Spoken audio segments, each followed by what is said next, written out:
আসসালামু আলাইকুম everyone, welcome to Alia kitchen blogs চ্যানেলে সবাইকে স্বাগত জানিয়ে আজকের ভিডিওটি শুরু করছি। তোমরা সবাই কেমন আছো? আশা করি সবাই ভালো আছো। আমিও ভালো আছি আল্লাহর রহমতে। তো আজকে তোমাদেরকে নতুন ইউনিক পটলের রেসিপি করে দেখাবো। তোমরা এইভাবে একবার ট্রাই করে দেখবে, অনেক মজা হয়, অনেকটাই সুস্বাদু হয়। তো এইভাবে তোমরা রান্না করে খেয়ে দেখবে বন্ধুরা। আর আমার ভিডিওটি যারা ক্লিক করেছে প্লিজ ফুল ওয়াচ করে দেখবে বন্ধুরা। আর ভিডিওর প্রথমে একটা লাইক দিয়ে ভিডিওটি কন্টিনিউ করবে। তো চলো শুরু করা যাক, আমার ভিডিওটির সাথেই থেকো প্রিয় বন্ধুরা। তো আমি গ্যাসে কড়াই বসিয়ে দিয়েছি, কড়াইতে সরিষার তেল দিয়ে দিলাম। তেলটা গরম হয়ে এসেছে, এবার আমি পটলগুলোকে দিয়ে দেব। পটলগুলো দিয়ে আমি ভেজে নেব, আগে ভেজে নিতে হবে।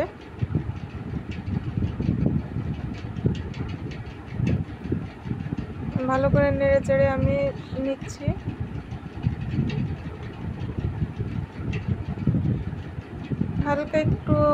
হালকা মানে 1 চিমটি মতো একটু লবণ দিয়ে দিলাম। আমি লবণ দিয়ে আমি ভেজে নেব।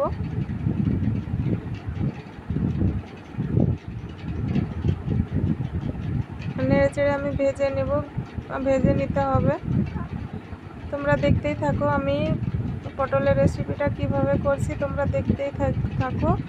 আর ভিডিওটি স্কিপ করবে না বন্ধুরা, প্লিজ ভিডিওটি ফুল ওয়াচ করে দেখবে। আর আমার ভিডিও যদি ভালো লেগে থাকে তো অবশ্যই একটা মূল্যবান কমেন্ট করে যাবে বন্ধুরা। আর আমার চ্যানেলে যদি নতুন হয়ে থাকো চ্যানেলটি সাবস্ক্রাইব করে পাশে থাকবে। তো পটলগুলো ভাজা হয়ে গেছে, পটলগুলো আমি তুলে নিচ্ছি এবার।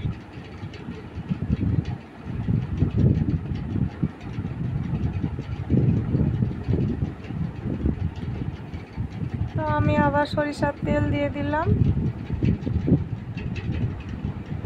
5 ফোড়ন দিয়ে দিলাম, 1 কুচি মতো আমি তেজপাত দিয়ে দিলাম। ভালো করে একটু ভেজে নিচ্ছি 5 ফোড়নটাকে। এবার আমি পেঁয়াজ কুচি দিয়ে দেব, কাঁচা লঙ্কা কুচি দিয়ে দিচ্ছি। ভালো করে একটু নেড়ে চেড়ে ভালো করে ভেজে নেব।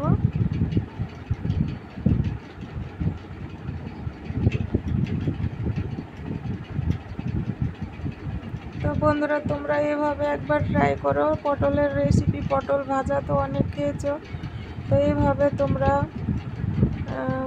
রান্না করে খাবে, অবশ্যই অনেক মজা হয়। এখানে আমি 1 চামচ মতো মানে হাফ চামচ মতো লবণ দিয়ে দিলাম, হাফ চামচ মতো হলুদ গুঁড়ো, হাফ চামচ মতো ধনিয়া গুঁড়ো। আর এখানে মশলা বাটা দিয়ে দিলাম। এখানে 9 রকমের মশলা মানে পেস্ট করা আছে, তো শুধু জিরা বাটার নেই, এখানে 9 রকমের মানে জিরা মরিচ সব কিছু দিয়ে মানে রসুন দিয়ে সব কিছু। এই জন্য আমি আলাদাভাবে কোনো রসুন ব্যবহার করি না, একসঙ্গে সব কিছু পেস্ট করে রেখে দিই। তো আমি এই জন্য আলাদা কিছু মানে ব্যবহার করি না। আমি ভালো করে মশলাটাকে আমি একটু ভাজা করে নেব।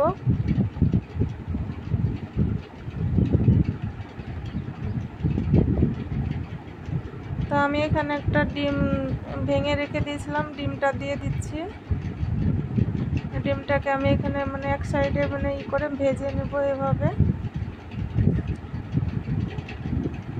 তো তোমরা একবার এভাবে রান্না করে খেয়ে দেখবে, অনেকটাই মজার হয়। আর অবশ্যই করে যে কোনো রেসিপিতে ডিম দিলে তো অনেক মজা হয়, অনেক ভালো লাগে। তো আমি ভেজে রাখা পটলগুলোকে দিয়ে দিলাম, ভালো করে এবার নেড়ে চেড়ে নেব।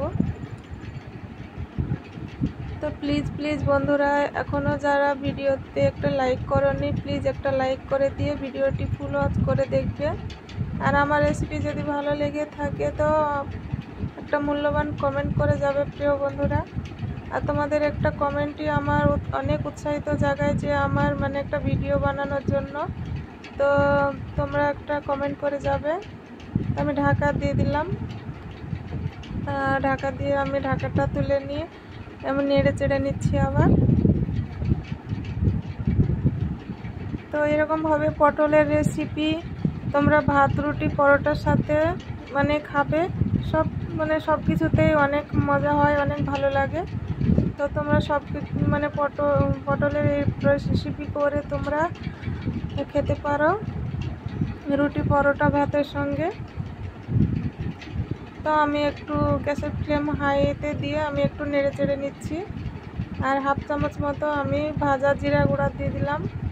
তো এখানে শুধু ভাজা জিরা গুঁড়া নেই, এখানে আমি 7 রকমের মশলা আমার মানে ভেজে গুঁড়ো করা আছে। তো আমি এজন্য কোনো গরম মশলা আলাদাভাবে ব্যবহার করি না, একসঙ্গে গরম মশলা দিয়ে সব কিছু দিয়ে মানে এখানে গুঁড়ো করা মানে রেখে দিয়েছি আমি। তো অবশ্যই করে আমি এক সময় তোমাদেরকে এই কোন মশলা ব্যবহার করি আমি তোমাদেরকে অবশ্যই করে দেখাবো। আর কোন মশলা ব্যবহার করলে যে রান্নার টেস্ট বাড়বে অবশ্যই দেখাবো বন্ধুরা। তো আমি নেড়ে চেড়ে ভালো করে একটু ভাজা ভাজা করে নিচ্ছি।